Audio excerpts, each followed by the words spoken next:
got it.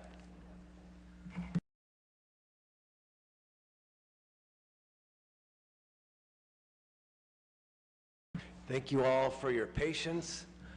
We want to also thank IT for working through whatever issue they had to do. And so at this, and I will ask for a roll call. Fusco. Aye. Aye. Baylor. Aye. Mosley. Aye. All committee members are present. Okay, thank you. We have two items.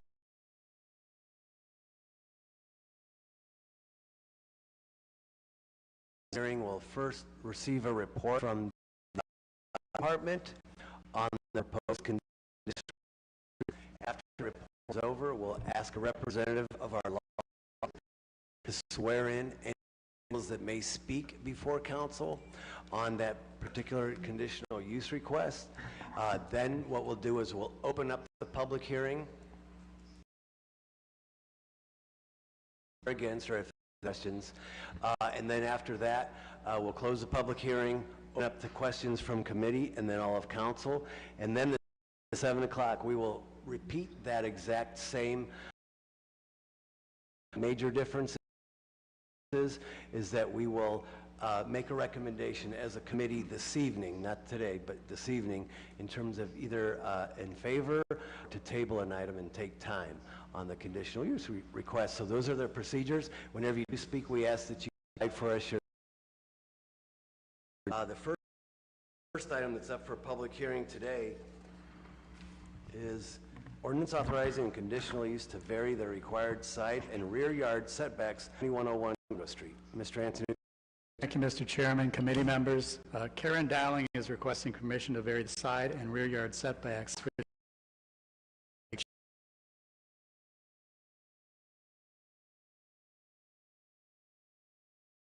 garage and home, creating one large structure. The zoning code stipulates the structures in the side yard must maintain a minimum 5-foot setback and a minimum 25-foot setback for the rear yard. Since the existing garage is currently 3.4 feet from the side yard, 0.5 feet from the rear yard, 0.6 feet and 6.5 respectively is necessary. This issue was attached deck in the rear yard of the property. Upon discussion, breezeway created a non-conforming structure. The petitioner sought to bring the property into conformance. Petitioners are limited by the physical constraints of this corner property. The garage has been on that site since roughly 1960. It's well maintained and in good by the property owner. The connection of the breezeway to the garage will not be intrusive to neighboring properties, and the planning staff and planning commission recommend approval. Thank you. Thank you. Ask now for a representative from our law department to swear in any individuals that wish to testify before the committee. If you wish to testify this public, stand and raise your right hand. Do you swear or affirm that the statement you're about to give is true, complete, and accurate? Thank you. At this time, we'll open up the public hearing on 2101 Congo Street. If you can please come to the microphone and provide for us your name and address. Thank you. My name's Karen Dowling, and I reside at 2101 Congo Street, Ohio, 44305. And I am the property owner. Okay, thank you. I purchased this property unknowing that there was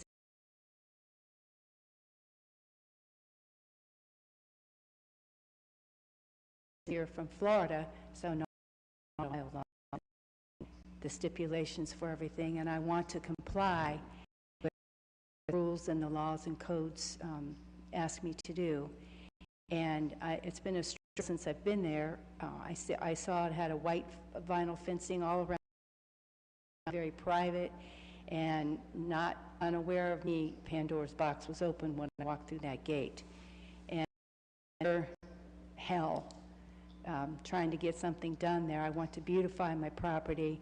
I want to be a good citizen in the neighborhood. I'm going to set an example, and There are many homes there with beautiful landscaping and whatnot, and that's what I would like to do, and I just want to be in compliance, and I hope I find favor and within the rules and the boundaries to achieve what I'm trying to do here today. Thank you for hearing me. Thank you. Thank you for coming. Wishing to speak in 21 Congo Street. Anyone else wishing to speak in favor? Anyone wishing to speak against? Anyone? Seeing none, we'll close the public hearing portion. Is there any questions from any of the committee members? Any questions from any council members or comments? Anything whatsoever? Okay, very good. Thank you. Again, we'll invite you back to sing at 7 o'clock. Repeat the process and we'll make a recommendation. Thank you for coming down today. The next item that's up for a public hearing is ordinance authorizing establishing a non-residential day programming drop-in center and to construct an addition at 450 Matthews. Mr. Antonucci? Thank you, Mr. Chairman, committee members. Of Hopelessness, Rahab is requesting permission to establish a non-residential day program drop-in center for women on this property. Additionally, a 400 square foot addition at the rear of the dwelling would extend to within 4 feet of the rear property line. Petitioner has stated that they have been offering non-residential programming at this location for the 15 years, but was recently made aware when going through the permit process for the addition that such a use in a residential district requires conditional approval. Rahab has provided services at this location for women who may be suffering from either homelessness, intimate partner violence, dependency, menace, and sex trafficking. The drop-in center offers women the ability to gather in a safe community, shop in the hygiene and clothing closet, or enjoy a free hot meal. The facility is open Monday through Friday, 10 a.m. to 4 p.m. Petitioner stated that they have received a grant to construct the one-story addition, which will measure 20 feet in width by 20 feet in depth, 400 square feet area, and within 4 feet of the rear or west property line. The multifunctional addition will enhance the services offered by providing a private space for women to either confidentially meet with a mentor, place a private phone call, or to be used as a quiet space for rest.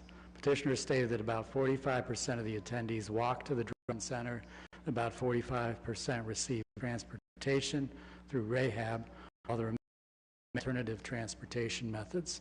Since the majority of the clients are either transported or walk to the facility, the amount of vehicular traffic and parking is minimal. Even though the proposed addition will take up most of the rear yard area on this lot, it will not expand beyond the existing selling, nor eliminate any existing off-street parking. This non-residential drop-in center for women provides a needed service and is an asset to this Middlebury neighborhood. The Office of Integrated Development, Planning Staff, and Planning Commission recommend approval, subject to conditions. Thank you. Well, thank you, Mr. Antonucci. At this time, we'll ask the Law Department to swear in anyone who wishes to testify. Do you swear or affirm that the statement you're about to give is true, complete, and accurate? Thank you. Thank you. And we'll now open up the public hearing portion and ask if there's anyone here wishing to speak in favor of the conditional use request. Matthews at 450 Matthews Street. And please provide for us your name and address. Hi, my name is Greg Colbeck. I'm Rehab Ministry at Matthews Street. I just wanted to quickly say this was programming that we've been operating at this house, like you heard, 12 years. And if any of you have been to Matthews Street recently, there's abandoned buildings on that street that people are living in with absolutely nothing. There are tents in some of the vacant lots where people are living in with absolutely nothing. And this is a house that's a lighthouse in the community. There are in that neighborhood that desperately need this programming to continue to happen. This addition is not going to increase traffic to that area. It is not going to increase, I think, attention or crime or anything. I believe that this is anything we had to go through. So this is a learning process for us at Rahab, but I want to make sure that we're not just building an addition without going through the process. Learn slowly as we go, and thank you for the consideration. Anyone else here wishing to speak in favor? Anyone wishing to speak against? Anyone against? Very good. We'll close the portion, and now we'll open it up to any questions from any committee members. Any council members? Just a quick comment, somewhat familiar, and you know, we really kind of don't have to make decisions on what the work is there. It's a zoning question more so than, but I am familiar with the organization and what they do, but we do have to look at it from a zoning lens. But, and thank you for your patience with the process. With that, I invite you back this evening at 7 o'clock. We'll now move on to the balance of the agenda. And gonna take time. I know we do have a substitute in. Not certain what the number is off the top of my head. Ms. Vivian? Yes, item number 7 has a substitute. Would you like me to read that in? Yes, please. Thank you.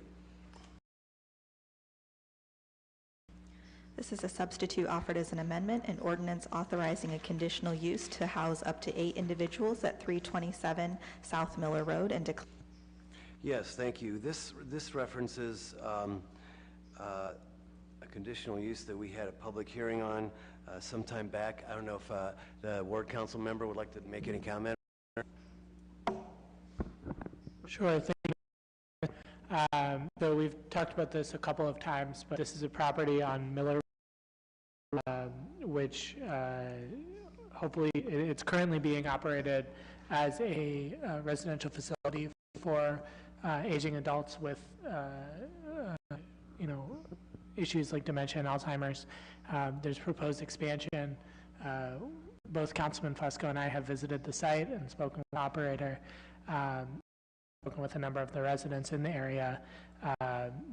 We've put a number of conditions with the department to limit issues regarding parking. Also worked with one of the neighbors to put up some fencing on the side as a requirement as well, in order to prevent any disturbance to the adjoining neighbors on both sides. So I think this is a really helpful and use to allow folks to remain aging in a residential setting. It's a really beautiful facility, and I think it's going to be an asset. So I think we're ready to move forward with it if this committee is able to do so. Thank you for your particular conditional use. It's relatively new, and like to probably have more conversations around this. This is a different kind of scene.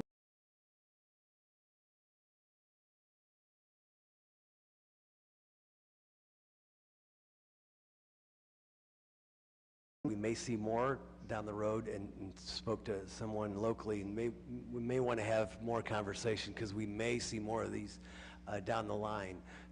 Mr. Malik, is there any other questions or comments from anyone? I'd like to entertain a motion that we approve. I'm not sure if we have to suspend the rules.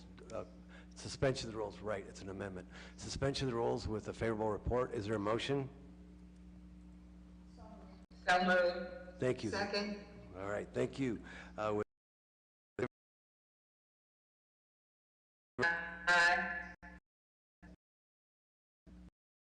Okay, thank you. Hearing none against, we'll report that out favorable this evening. Going to recommend time on 8, 9, 10. And I believe we do have a substitute on 11, correct? Correct. Item number 11, the substitute offered as amendment, ordinance and/or supplementing Title 11, Chapter 111, regulations governing specific purposes of the City of Akron Code of Ordinances to enact Article 37, short-term rentals, to create procedures for the registration, regulation, fees of short-term rentals in the city, and declaring an emergency. Yes, thank you. At this time, I would like to request, this is there's a few changes, if we could go over that, and then we'll open it up for questions in reference to that piece of it. And if there's any, after that, any questions overall on this short-term proposal. It is new, very new for our city in terms of regulating this piece. So I don't know who here from the administration wishes to speak on this, but Mr. Bremer, I believe you are. Thank you, Mr. Chair. We a couple of weeks ago we introduced a piece that was a little bit more of a significant reorganization, really, of the initial piece that came in.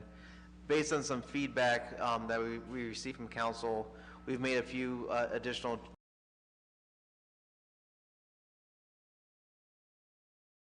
I will try to walk through those rather quickly. One was that we introduced the definition section, the definition for county auditor, and the reason for that is in our section involving penalties and imposing is from other sections of our code. Therefore, county auditor is now the fiscal was kind of combined with the fiscal officer in Summit County. So we were using the same language as the rest of our code, but this is being clear about who with regard to that language. Also in the registration section, we eliminated a reference to on-site parking. What page, I'm sorry, what page is that? Section? It's section 622, which is on my copy is page 3 and page. Had required the basic plan to identify on-site parking for the locations. That has been removed, and now any kind of parking is going to be regulations. That then made a change in the 624, which required certain references to the parking being included in the rental agreement, but without the 620, the registration requirement. That section no longer is in 624. And just so we're clear that in the old version, that those were 622 B10.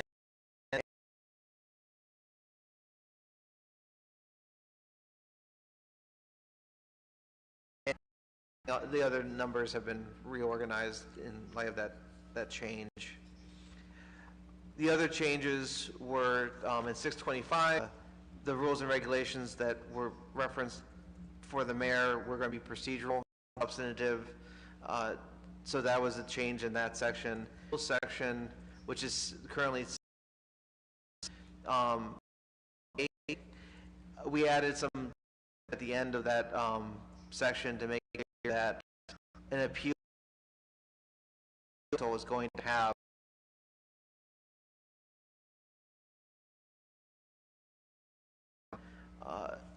the issues that are raised in the order about the short-term rental under the basically violations of this section of the code. It does not include separate zoning issues. The zoning issues would have to be appealed as they normally would be to the Board of Zoning Appeals as they came up. You would not be able to check the appeals board. So those are the major changes. I did want to add that going over this afternoon, I realized that we probably need to just number 697 through 698 because we have a section of our code in between this and the end. So we were going to probably renumber this to be 627, 628, 629. It's not a substantive change, it's just trying to make our code to make it not be confusing in the future. That will be coming in. I just caught that after I submitted this. Very good. Thank you, Mr. Bremer, for all your work and everyone on the. None of this is confusing whatsoever.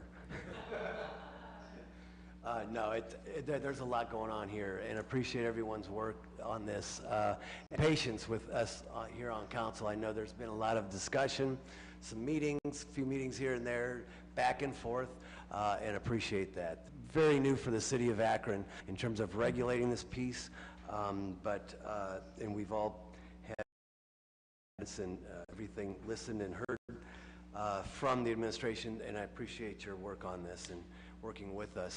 I'm not going to ask for a vote today because there is changes here, changes I'm sure I will make everyone aware of, and that and okay to vote with. Perhaps maybe next week if we're good with that. But at this time, in terms of the changes, is there any questions or comments? One. Thank you, Mr. Chair, and thank you, Mr. Bremer, and thank you, Ms. Collins. It is an understatement of the century to say that there's been a lot of hard work, because there's been so much hard work, and I am so grateful for the open door that's been afforded me. Ward 1 is very interesting exactly how this is going to shake out, and we had a significant conversation around this at the Ward 1 meeting last week, and I'm so grateful to Ms. Collins, who definitely handled a variety of questions. And I really, and Ms. Collins understands this term as kind of want to make a record here as much as anything else. One thing that became very clear in that meeting is that there are two distinct flavors of short-term rental providers, if you will, who actually rent out space in the they occupy. So owner third space, right? A place that they own, live in. And it would appear that the range of experiences in terms of those who rent out these rooms and those who are vastly different, that there is a true range of experience in this way. One of the things that becomes clear is that those who have short-term rental guests in their homes experience far fewer issues, as do their neighbors. In other words, it seems that if you're right there, it's a little bit like when the parents are home, right? But also true is that the in-home Airbnb situations are also typically not high dollar. And so the question has been raised by a number of different folks, can we scale the registration fees? And I think it's important that the community understand what the thinking is behind the fees, maybe once. But the other question that has come up again and again is, how meaningful is the enforcement mechanism? How meaningful or significant are these penalties? And my takeaway, I hear the input from Ward 1 residents, is we would like to see this be less costly for the smaller providers, and for folks who are nervous about a sudden appearance of a lot of Airbnbs in their neighborhood. I think they'd like some assurance that there's a meaningful way to address problem situations. So if you could kind of get that.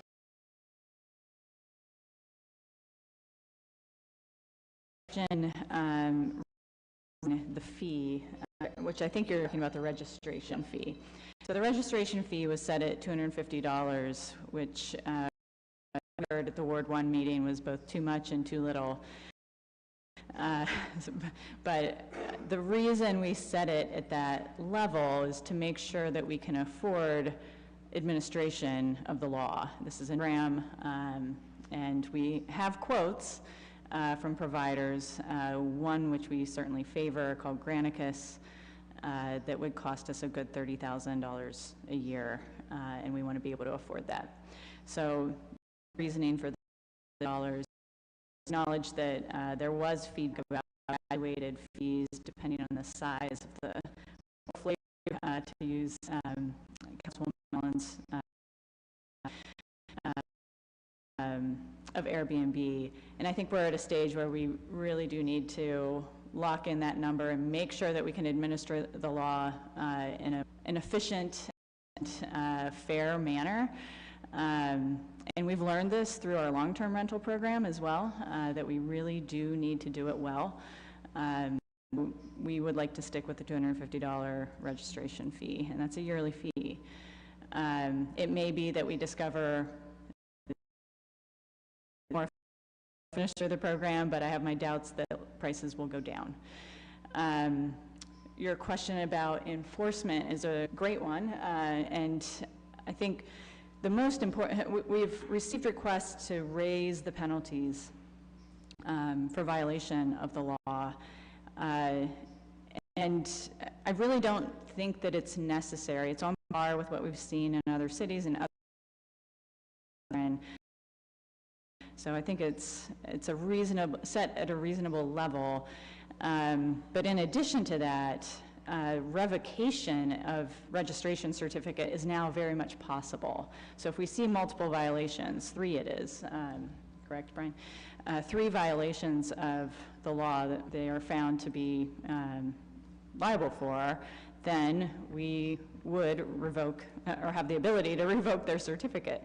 And they could no longer operate a short-term rental on the premises. And that's pretty heavy-handed. So, and I believe that would be in place for 4 years or until the owner's no longer there. Is that right, Brian? It's 3 violations over a 5-year period. And again, the idea there is to give people an opportunity. Not, one incident is not necessarily going to be the end of the world, but at the same time, if it's consistent, you need to operate in a manner that is not a nuisance to the people around you, and it needs to be a consistent operation. So 5 years, if you have violations 3 times, you would not be able to get a license. Your license would probably be revoked, and you would not be able to apply for a new one until those that never changed again. Basically, if one of them came off, you would probably be able to reapply, but then you still would have 2 strikes against you. If you got a third one, you possibly lose it again.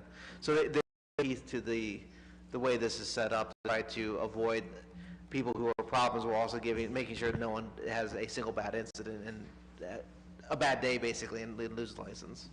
Good.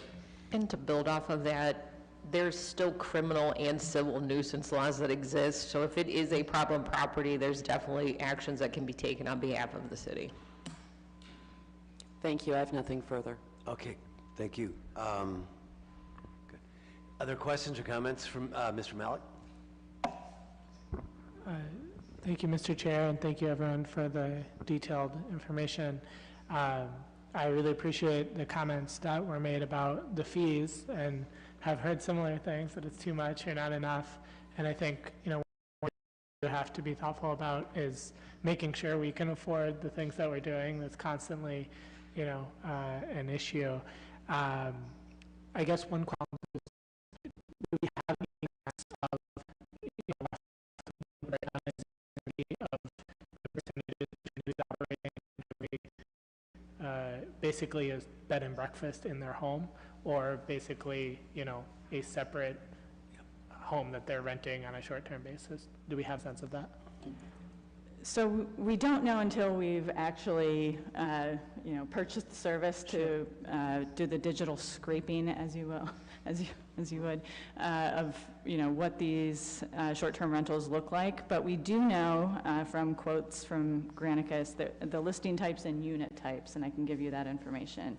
So listing types that we've found so far, out of 162 unique rental units, are 26% multifamily homes and 72% single family. The unit types are 36% homes and 64% entire homes. That's what we know today, and the year-over-year growth rate is right around 30%. So it's quite the market. Yeah, I think it will be interesting to see as we implement this, presuming we implement this, that what the breakdown is in terms of the enforcement burden from each of those types, and whether it might make sense or be feasible to graduate those fees. And I would also submit that digital scraping is a great band name. Thank you. Further questions or comments? Ms. Mo? Thank you, Mr. Chair. I have 2 questions. Once you implement this, are you planning to have any kind of information sessions? I'm sure ward council members could invite you to ward meetings, or will there be other opportunities to explain the law to people? And my second question has to do with, will there be a warning before you issue a citation? Great questions. Yes, we are happy to come to your board meetings. Please let us know when you'd like us to be there. And we have done that in Ward 1 so far. And And I think that probably is one of the best places for us to get the word out and talk about how this is going to function. We will not require registration until January 31st of 2023, so we have a period of time to educate the public, which is very important. Also, part of the service that Granicus offers is to do that very thing, identify each listing out there and submit letters to them to let them know that registration is going to be required by January 31st and what's involved. So we plan to contact people directly in addition to providing general information to whoever would like to hear it. And your question about whether we would warn them first, that is exactly how we are setting this up. So yes, they would receive not only warning, but Granicus offers a 24/7, they call it a customer service hotline, but essentially neighbors could call in to let someone know that there's a problem, and we require that in the ordinance that there's a responsible person on site or close by who can respond to complaints.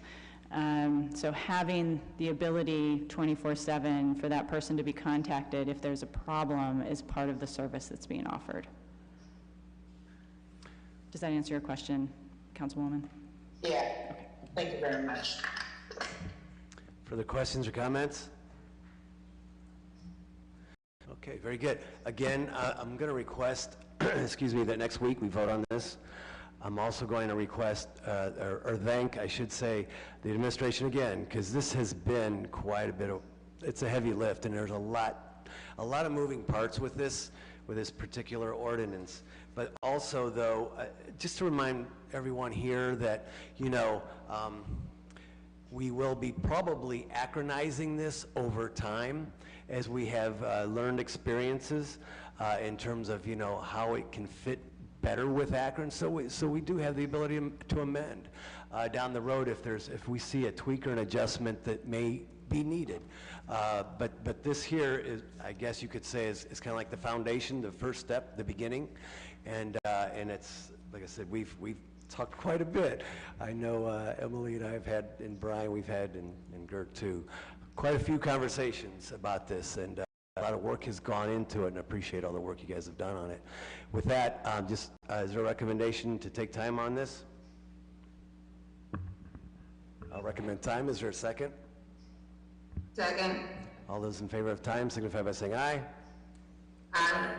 Against? Very good. The ayes have it. With that, we'll go ahead and recommend time on the balance of the agenda. And in terms of new legislation, I believe we have 2 items. Oh, I'm sorry, 3. Nope. Okay, how about 1? We have 3 on our new list, but 2 of them were the substitutes. So we only have 1 item, but it's a very important item. And Ms. Viviano, would you mind reading that in for us, please?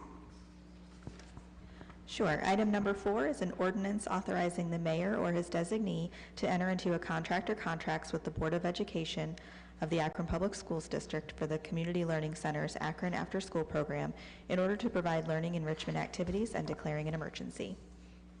Yes, thank you. I see we have someone here that wishes to speak on this. Good afternoon, Chairman Fusco and members of the committee. I'm here today with Desiree Bolden from the Akron Public Schools to present legislation authorizing the mayor or his designee to enter into a contract with the Board of Education of the Akron Public Schools District for the Community Learning Center's Akron After School Program. This program brings high-quality academic intervention and enrichment, youth development, and recreation to 28 schools during after-school hours, Monday through Thursday, throughout the school year. Each year, the City of Akron is proud to partner with APS to provide this programming to approximately 2,500 youth, kindergarten through 6th grade. And now I'd like to invite Desiree to share comments and answer any questions the committee may have. Thank you. Thank you, Katie Breck. Desiree Bolden, who's been here maybe once or twice before in reference to this particular item. About a little bit over 20 years now, so that is like a huge commitment from the City of Akron supporting Akron Public Schools and the kids, and I'm so grateful to be here, to committee members, council at a large, and thank you, Katie, for helping me today. Katie gave you some information, but we've had a wonderful summer, and I don't have a polished report for you all, so I'm behind, so it's coming, but we had 2,500 kids last year that we served with after-school programs, and that also includes our middle school, so we're expanding. Our ESSER dollars have allowed us to use the model that we've used for so long and move into middle school and also into high school with expanded learning opportunities. So there's a great opportunity to bring kids in, and I know in our partnership with the city and working with our middle school and high school youth, how important that is to engage them in positive activities after school and the after school hours. This summer, we served in, just in my little wheelhouse of the Akron After School piece. I'm also part of the bigger College and Career Academy department and our ESSER funding, but just under my wheelhouse, we served about 1,400 kids in elementary and middle with summer programming this summer. So there's a lot of things out there being offered, and it's being organized and structured to support our youth. So I'd be happy to entertain any questions or just talk after school programs. I know, you could talk all day, right? Yes. And summer. Yes. Absolutely. Thank you. Thank you for all you do. Certainly appreciate it. And it's been a great run. And a lot of children's been positively affected. Is there any questions from any any committee members? Council members? I do see Linda Mobian. Linda, you're welcome. Yes. Thank you, Mr. Chair. Desiree, again, great numbers for what we've gone through. So the 1,400, I think you said that your program did, and I think total 2,500 last year. Were these activities done virtually or in person, or I know that we've had a rough years with kids being locked down and all. So how were these services delivered? These were all in person. So when we were virtual, we served about 1,800 students virtually, but that was in 2020. So in 2021 and this past year, we're all in person. Oh, very good. Yeah. Thank you very much. I know you've been around a long time, and thanks for the job that you're doing to support these kids. Thank you very much. Thank you. Thank you. Further questions or comments from anyone? Just in reference to, again, thank you for all you're doing here. And just council, the COVID kind of snuck up on everyone, affected everyone. There was a time, and I think we've done this right before, whenever COVID hit, we discontinued, obviously, the summer reading program the council sponsored and partnered with the administration. We had the summer, ran by volunteers. Katie Breck remembers. She was a reader, and it was a nice program that we put together. But then COVID hit, and of course, about the summer program that APS and everyone was involved with, which is, that takes care of it. And the reason for that is that we called it the summer slide. Yes. And that's why it's so important to keep the littles engaged throughout the summer, to keep them working. So appreciate you guys doing that. It's a big step and a good step. So with that, is there a recommendation to suspension of the rules okay with you, Desiree? Yeah, it's fine. All right with that? Yeah. I appreciate everyone. Thank you. All right, very good. Is there a recommendation for suspension of the rules with a favorable report? So moved. Favor signify by saying aye. Aye. The ayes have it. I forgot to ask for a motion to accept the minutes. Mr. Chair, I'm not sure if your microphone is on. Can you? I'm sorry? I'm not sure if your microphone is on. Can you try to? I didn't turn it off. Somebody else did. No, I apologize. Can you hear me now? Do we need to do that again, or a roll call? Would that be okay for suspension of the rules with a favorable report? I got that vote. You got that? Yep. Okay, very good. The only other piece then is approving. I was trying to leave before it was time. Is there a motion to approve all the minutes from the previously held meeting? Is there a second? Second. All those in favor signify by saying aye. Aye. Against? Very good, the ayes have it. With that, I believe we're adjourned. Thank you. Turn it over to Sarah Biviano, the clerk. Our next committee of the day is the Parks and Recreation Committee. Those committee members are Lombardo, Mosley, Malik, Neal, and Connor. Looks like we do have all members present if we want to give them just a moment to connect to video.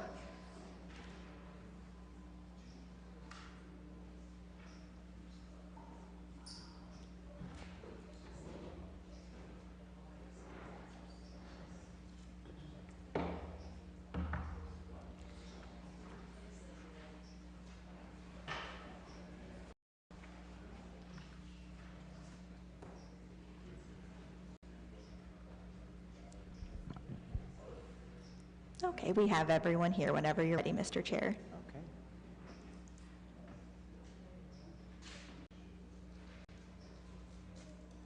Okay, I'd like to call the Parks and Rec Committee meeting to order. First, we'd like to approve the minutes from our last meeting. Can I have a motion to approve the minutes from our last meeting? Second. Have a motion? Second. Very good. Motion and a second. All in favor? Aye. Opposed? Aye. Very good. Minutes from the last meeting have been approved. Today we have one resolution on the books, and I'll read this in.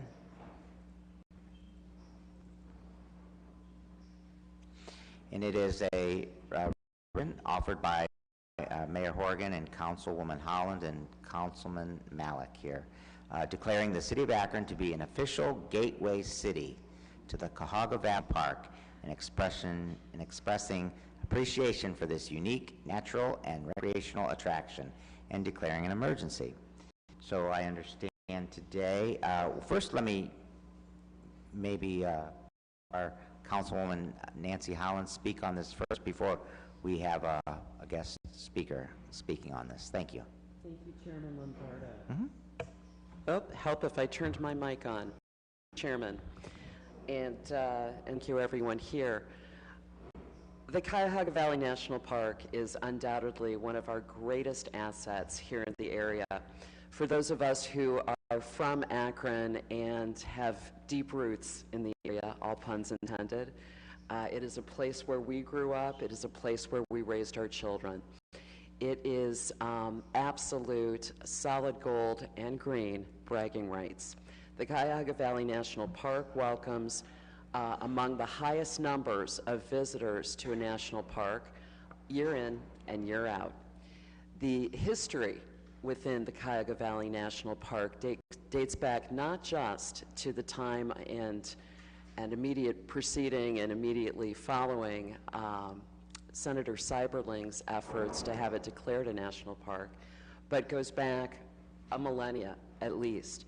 We know that a great bit of our indigenous people's history is right in the very center of what is now the Cuyahoga Valley National Park. The park also has directly benefited from the deep and ongoing effort the City of Akron has made to clean up its water and to be good stewards of the environment. In sum, the Cuyahoga Valley National Park is one of our greatest treasures. Celebrates and recognizes that and invites the City of Akron to fully enjoy and fully tout its status as a gateway city. By passing this resolution, the City of Akron will join other nearby communities in becoming gateway cities to one of the top 10 most visited national parks in the United States. Thank you. Thank you. Thank you, Councilwoman Holland.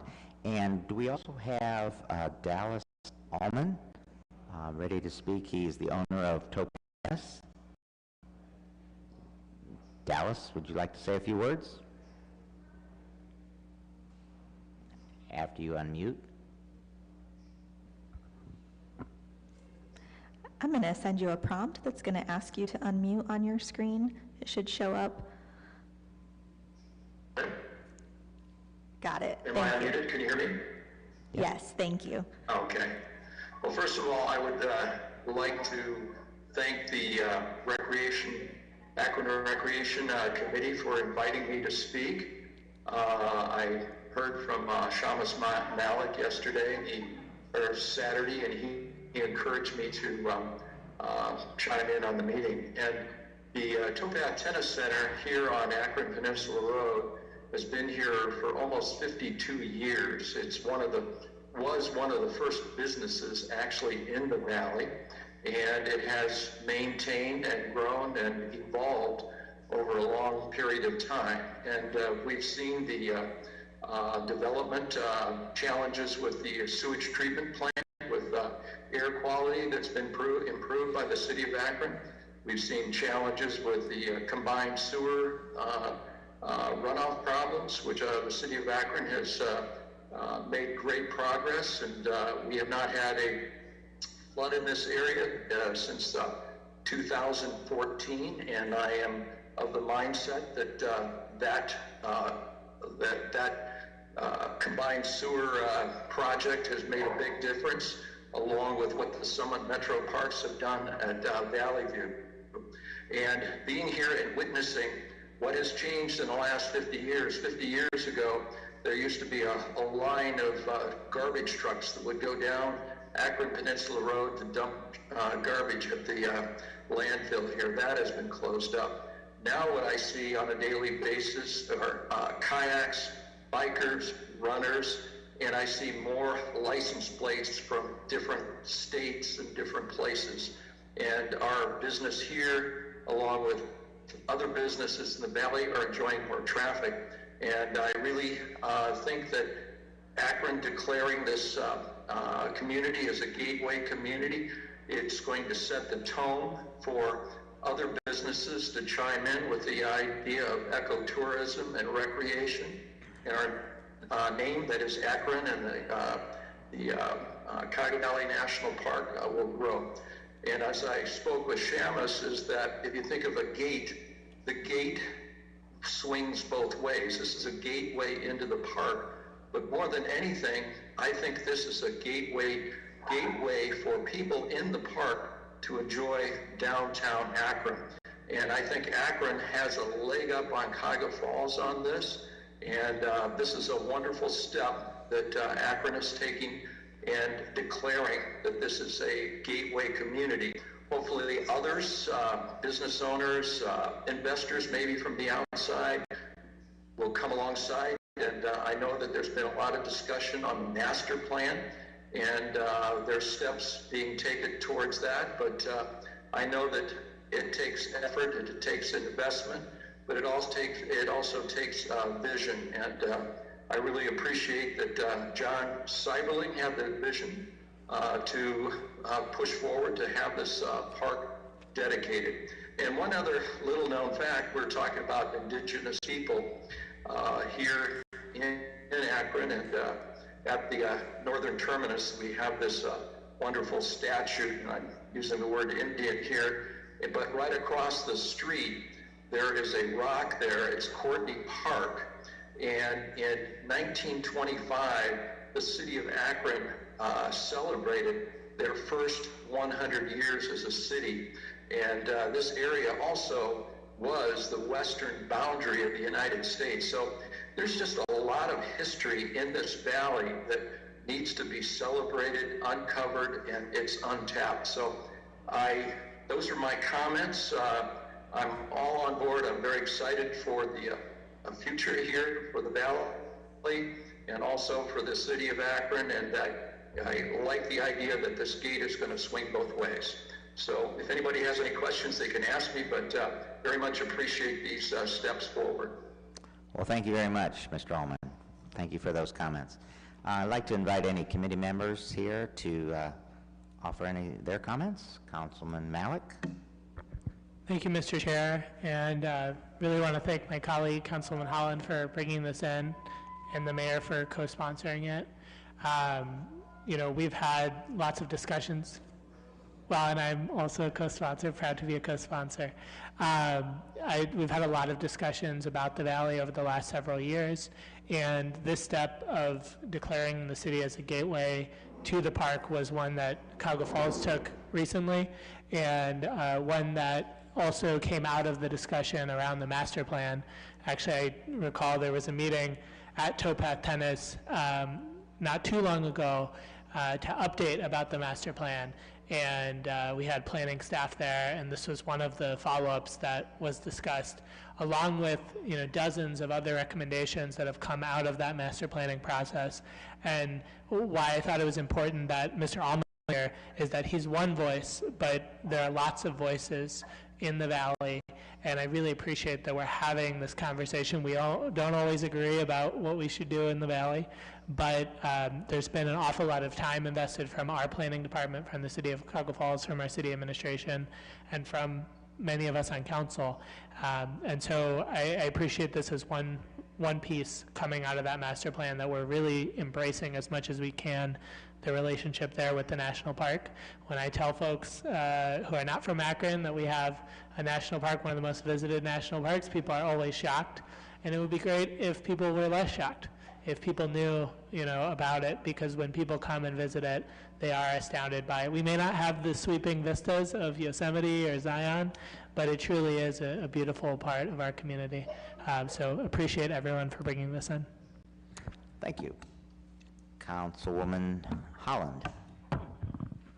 Thank you, Chairman Lombardo. I just want to tag on to something that Councilman Malik just said. I think that the Valley planning process and all the many meetings around the Valley illustrate in a really beautiful way what is possible when we all work together, and I just wanted to raise my hand for that. A great deal of work, you're absolutely right, by many people who are in this room today went into this, and this is a cause for celebration. Thanks for mentioning that. Thank you. Is there any other committee members? Don't see any hands up on screen, so I will open it up to any other council members that would like to speak on this resolution.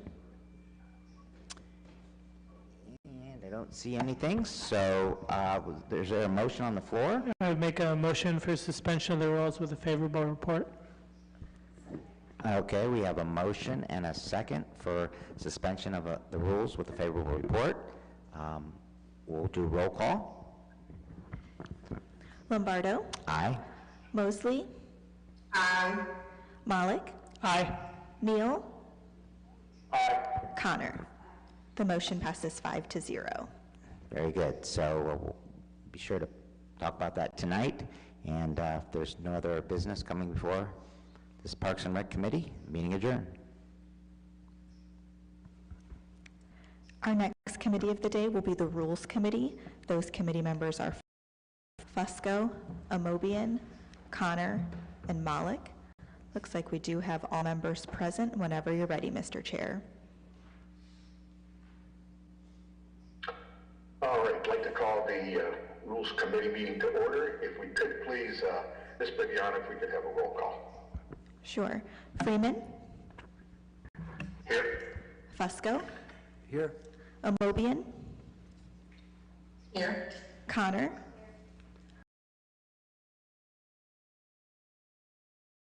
Okay, thank you. And if I could have a motion to accept the minutes from our last meeting, please. So moved. Second. All in favor? Aye. Aye. All right, very good. We have one item on the agenda, I believe, Ms. Bibiana, substitute.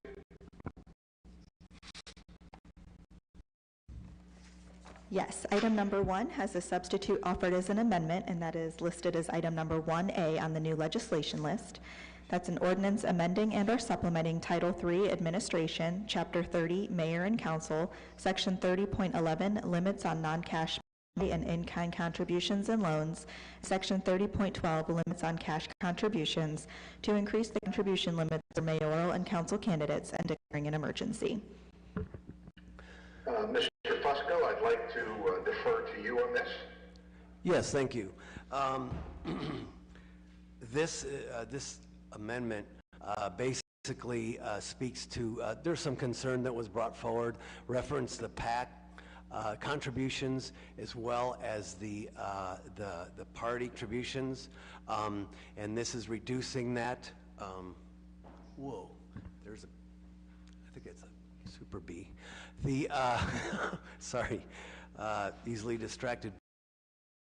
But that's all it is. So in essence, what we're doing here is asking, again, for the same amount from an individual that's going to be donated to a ward council person.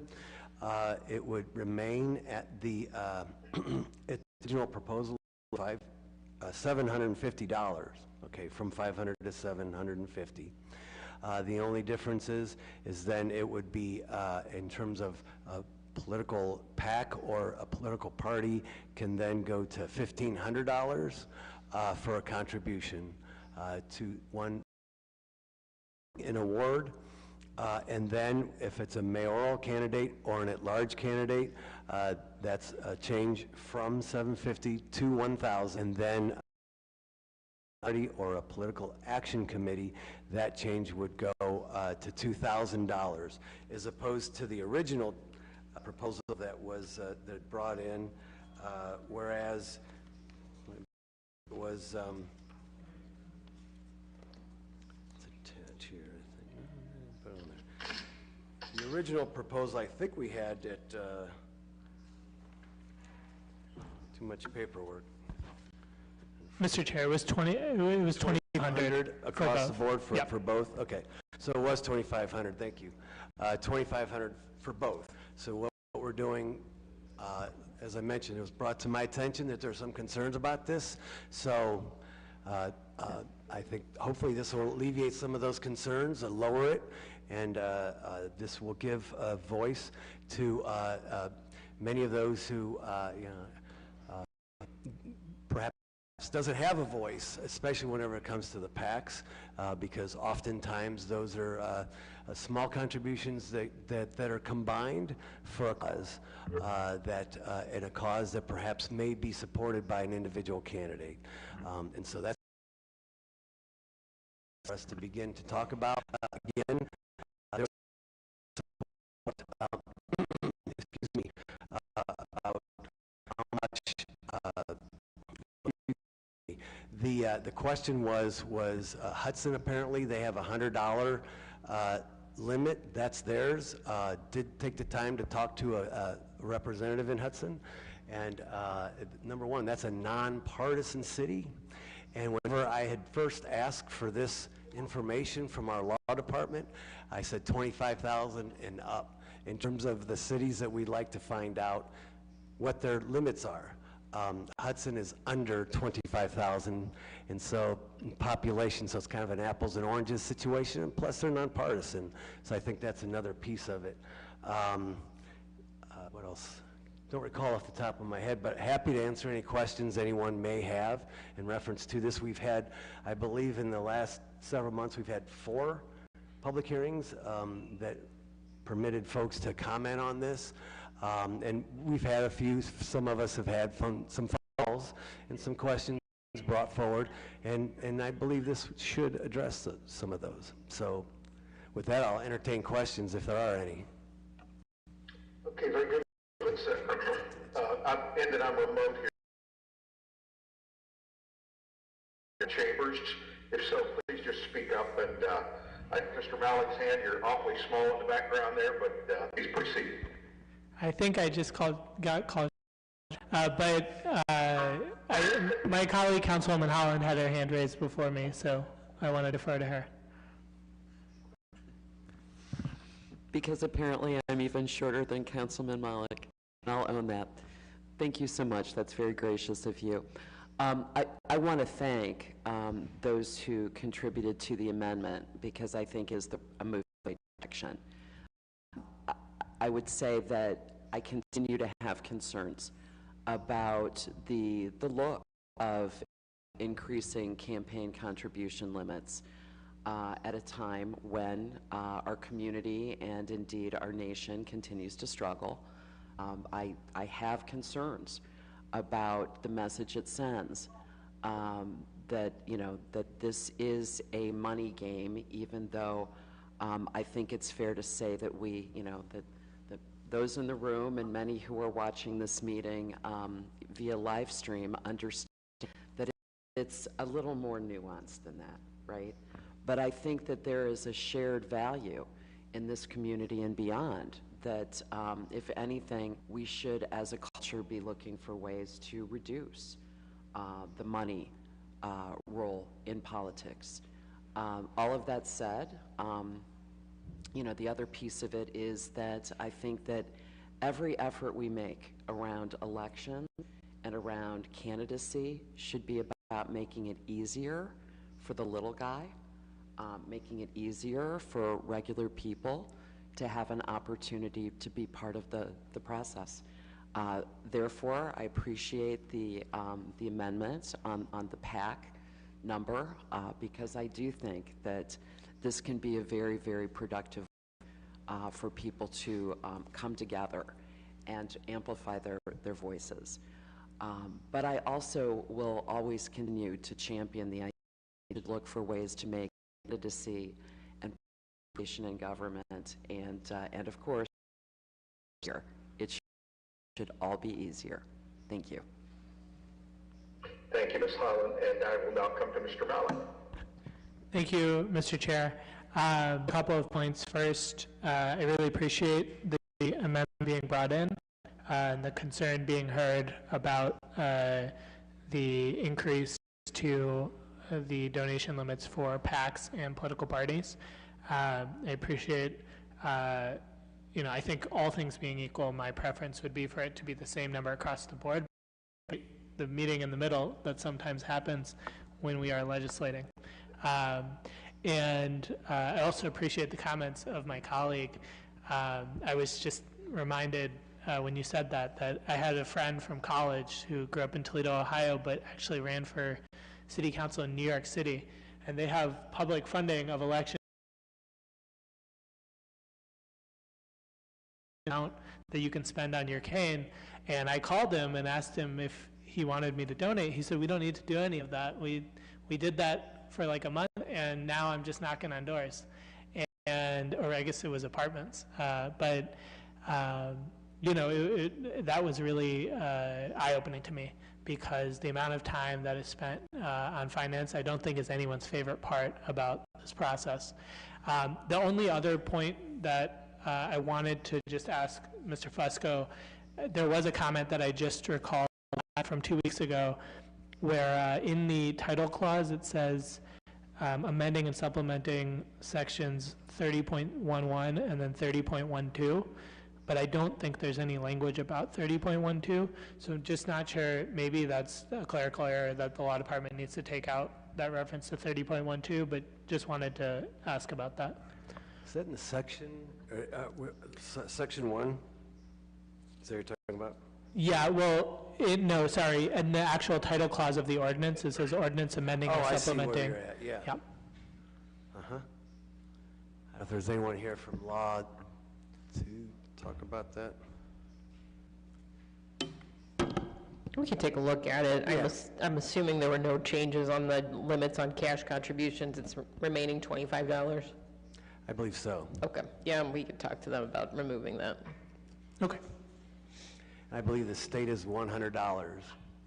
And that was, and thank you for reminding me of that, I did report on one of my committees, or one of the fundraisers that we had, that we did receive a $100 contribution. However, though, in complying with state and local law, that was fully disclosed who that person was, and maybe we might want to amend that to change it to $100 as the cap. In terms of how much someone can donate in a cash situation. I don't know if it's 25 or 100. It's, you know, we haven't visited this period in 8 years. You know, so there's some other changes perhaps that we may want to discuss down the road. I'm going to ask for a vote today on this particular one because we've had, you know, plenty of time, I feel, to discuss it. But I'm receptive and open, you know, if there's other things that we think that we should look at. But in terms of this particular piece right here, I would like to ask for a vote. But if there's any other questions, does that help? Sure, I guess if we could just get confirmation from the law department that there isn't any change to 30.12 and that... There is not. Okay, great. Thank you. All right, I'm going to come to Ms. Amobian now. Thank you, Mr. Chair.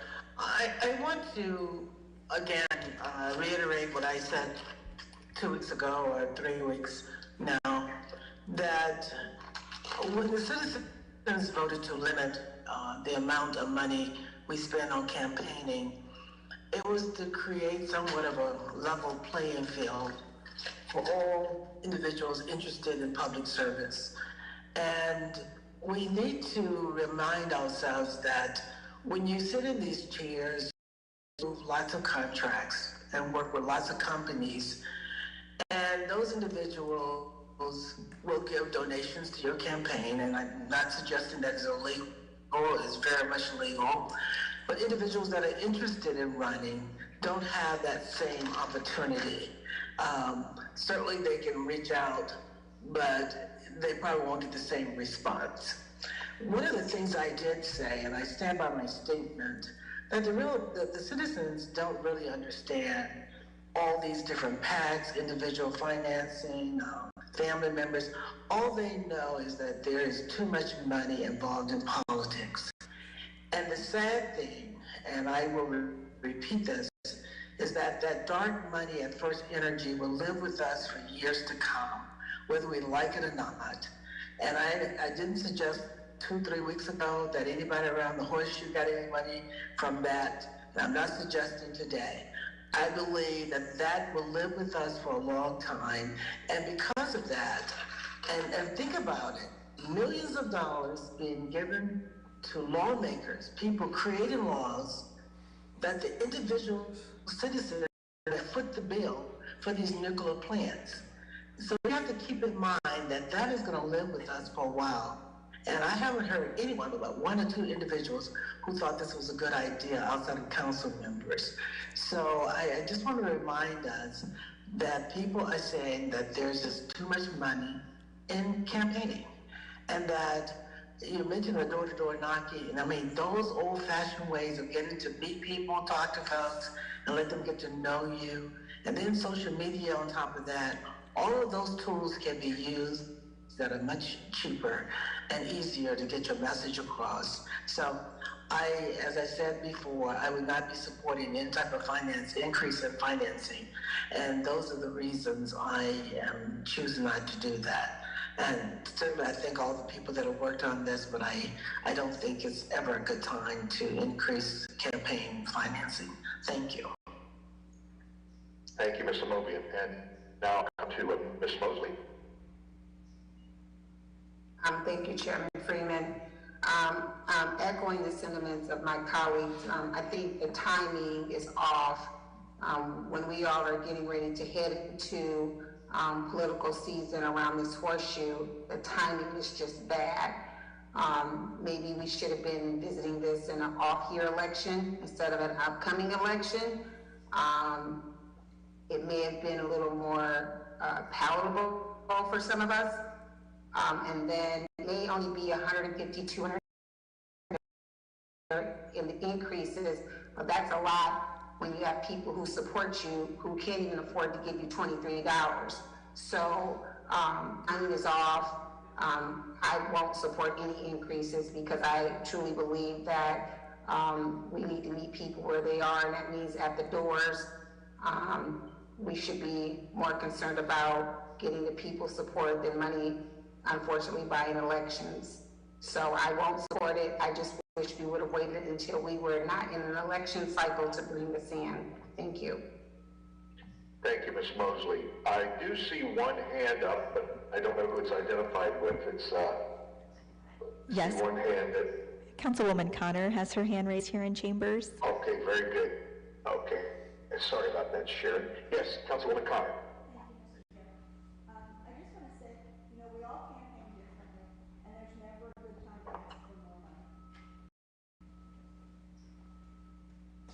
All right, I'll start again, sorry. I just want to say we all campaign differently. There's never a good time to ask people for more money, and it's easy to say door to door.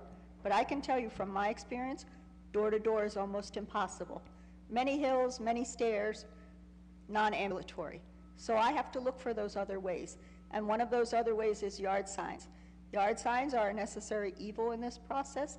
I don't know any candidate that loves dealing with them, but their costs have gone up over the 8 years that we've visited this. And in order to make elections and campaigns and the ability to sit in this chair reasonable for everybody, sometimes I have to make a difficult decision. And for me personally, I'll support this because I rely on some of this to help get my message out when I physically am unable to do so. Thank you for your comments. I do not see any, and am I missing anyone in the chambers? Okay, I do see. Well, yes, it is. Yeah, thank you again for permitting me to comment here. Not many of our contributors pay maximum amounts, and this is the ceiling on it. Out of the preface it with populations of 25,000 or more, even past this, we will be the lowest in the state of Ohio. What more? We will be the lowest. And we haven't addressed this in 8 years. We can only address this in even-numbered years. We're going to go into an election season very soon here. But I will tell you this. I think this provides more transparency in terms of where people stand on a particular issue. So I'm more than willing to step up and say, this is fair. People to be able to fund a campaign that they can get their message out to the community, and the community really understand the person on issues. That's what I think is reasonable, and so therefore that's why I'm asking for a vote today. Thank you. Thank you. Thank you for all of your comments. I would like committee to see what council has to say this evening. So do I have a motion for approval? Motion to approve. Second. Let me know by saying aye. Aye. Aye. Opposed? Okay, very good. We will bring that before council. May I do a roll call on that one? I had a hard time with those in person and those on Zoom. Okay. Yes, I had a hard time. Okay, very good. Thank you. Freeman? Aye. Fusco? Aye. Amobian? Nay. Connor? Aye. Malik? Aye. The motion passes 4-1. Okay, thank you for that. I missed that. Thank you. All right, we have another new piece. If you would please, Sarah. Item number 1 is offered by Mayor Horrigan, Vice President Fusco, and Councilwoman Amobian. Resolution expressing support for H.R. 82, the Social Security Fairness Act of 21, and S. 1302, the Social Security Fairness Act, and declaring an emergency. Thank you. Who would like to take the lead in addressing this, please? I'd be happy to, Chairman, if it's okay with you. Thank you. Thank you. Yeah, this has been brought to my attention, and this has been something, a concern with regards to civil servants in the United States. Under the administration of President Reagan, cuts were made whenever civil servants go to retire. If they pay into a pension that is supported by that civil for example, in Ohio, it's OPERS. Also work a second job, or perhaps late in a career, they had, went into the civil service. But what happened with the administration was that those benefits that worked in the public sector. Is that, and I can share those with anyone, but formulas that were developed back then, and so does not seem fair. This is not fair at all.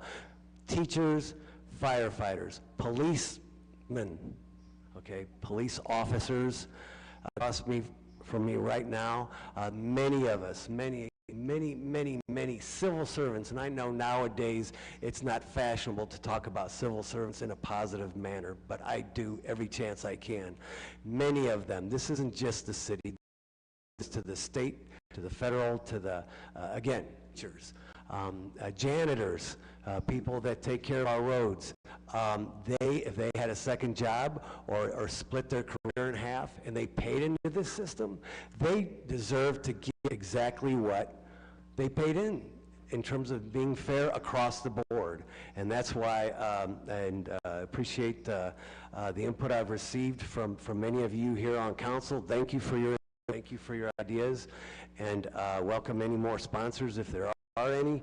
But I understand that this is that it really didn't have legs in the past because it's been many years, decades, one could say. But from what I understand, right, whereas clauses that this the Social Security Fair Act, as it's called, has 305 bipartisan co-sponsors in the Ways and Means Committee of Congress, and that it also, our own Sherrod Brown is a co-sponsor, I believe, within the Senate.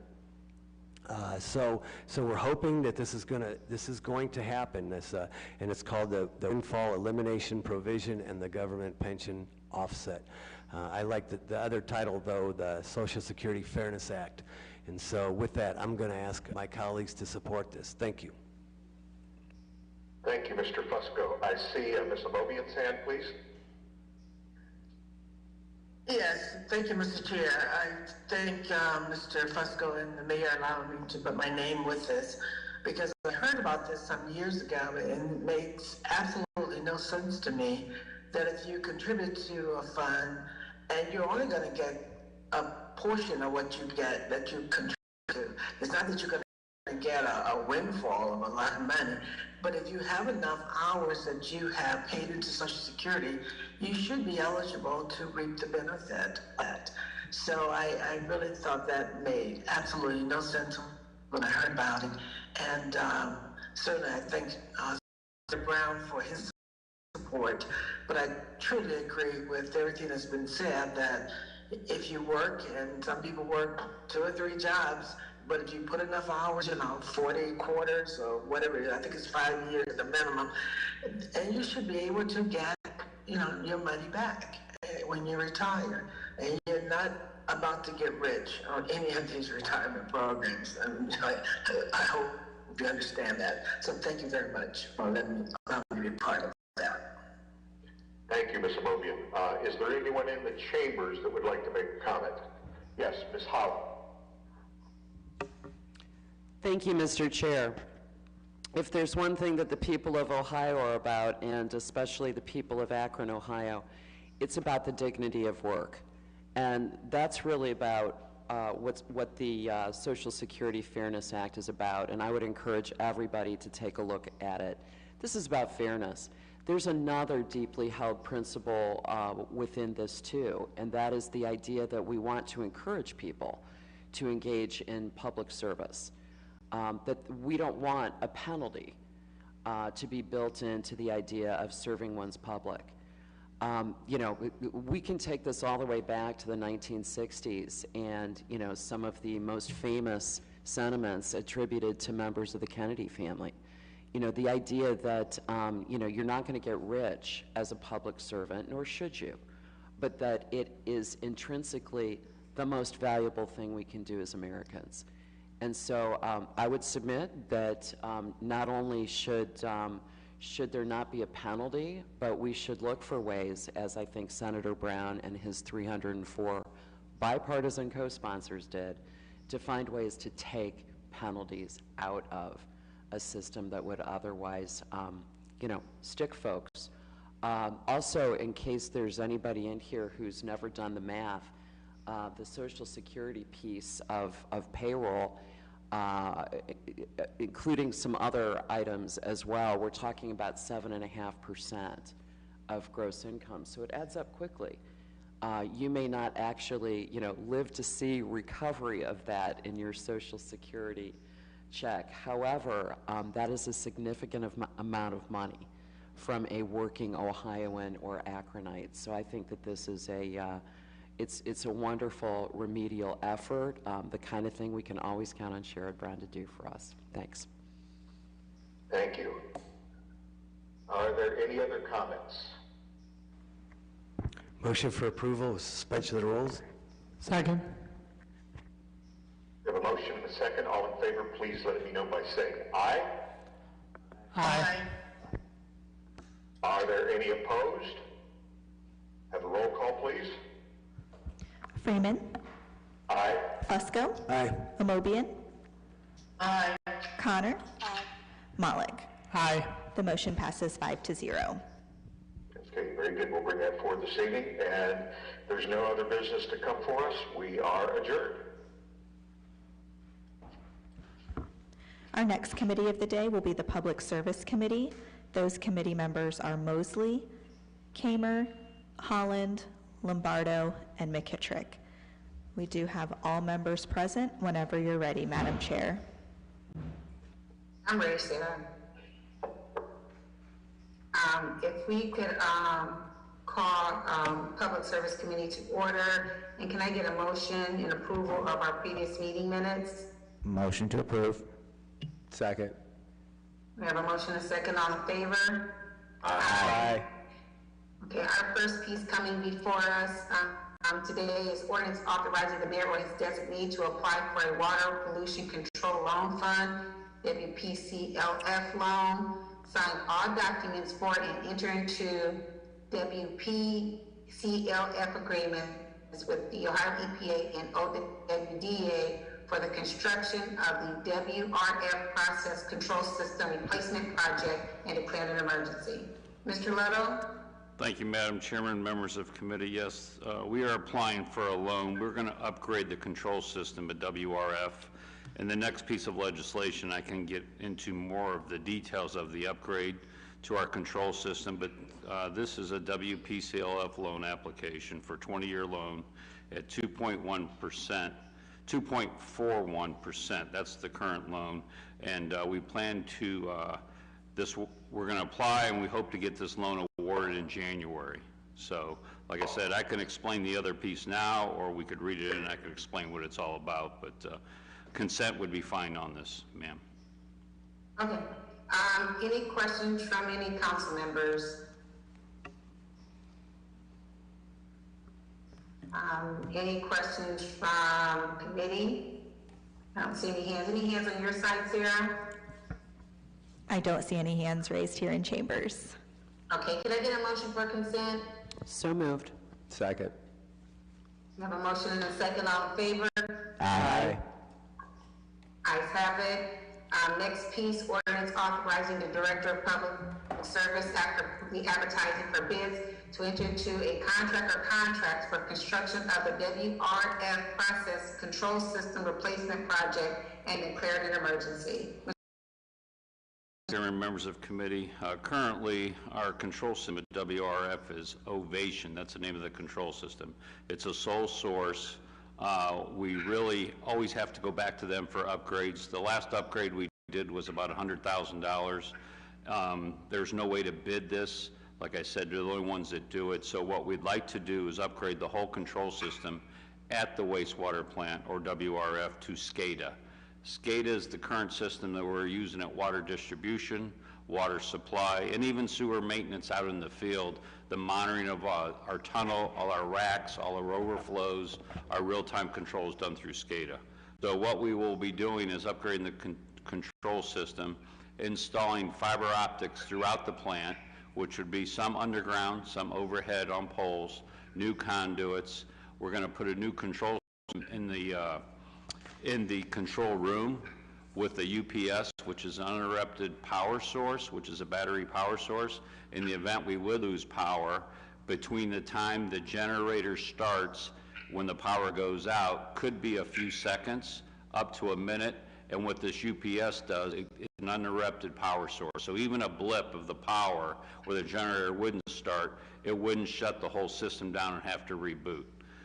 We also are going to install a fire protection system in the control room in the event that there will be a fire, and it's a halon system, non-water, would extinguish the flames or extinguish the fire without damaging the equipment, or that, that is the intent instead of dumping water on the control system. So that's pretty much what we're talking about in this control system. I can answer any questions, and consent would be fine. Okay, thank you. Any questions from committee members? Any questions from council members? Can I get a motion for consent? So moved. Second. A motion and a second, all in favor? Aye. Aye. Ayes have it. Next piece is the ordinance authorizing the Director of Public Service, after publicly advertising for bids, to enter into a contract or contracts for the construction of the sanitary sewer reconstruction 2021 large diameter lining project and declaring an emergency. Mr. Leto? Thank you, Madam Chairman, members of committee. This is our annual program where we go in and do the reconstruction of our sewer system.